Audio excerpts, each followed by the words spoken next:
Now, Dr. Ian Patel is an expert in state crime and human rights in Tunisia and other parts of Africa, and he joins us now live in the studio. Dr. Patel, thanks for being with us. Actually, I'm going to steal a question that my colleague Jeff asked you before we came on camera, and that is, are you surprised by this?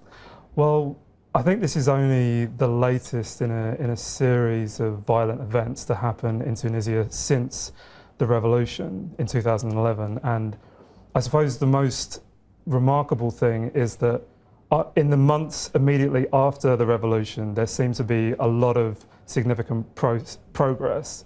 And Tunisia is still in the middle of redrafting its constitution and electing a new government. But these processes have been fraught right from the beginning, and there has still been a lot of protest against what many civil society members and members of the press among opposition politicians think is a continuing corruption in Tunisia.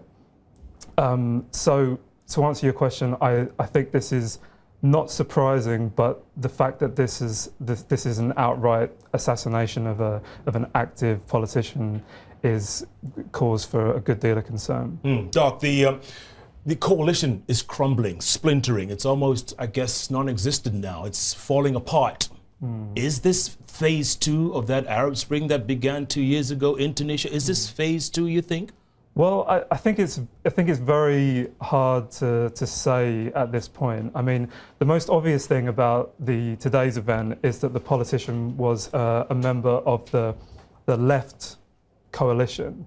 So this is a secular politician, which brings to mind the ongoing tension between secular parts of Tunisian politics and Islamist. And obviously the leading Tunisian party at the moment is Ennahda, which is a moderate Islamist party. And I believe that that the assassination today took place at about 8:15 in the morning, Tunisian time. And already by 9 a.m. there were suggestions that Ennahda, the leading party, was behind the attack. But I think that at this point it's very difficult to know for sure exactly who is responsible. We know that the divisions between secular parts of Tunisian society and Islamist ones run very, very deep and have done for decades. And we know that Tunisian politics has been divided along these lines for many, many years. So the question is, which groups specifically are responsible, and are they in the pro-Islamist camp, or are they in the secular camp?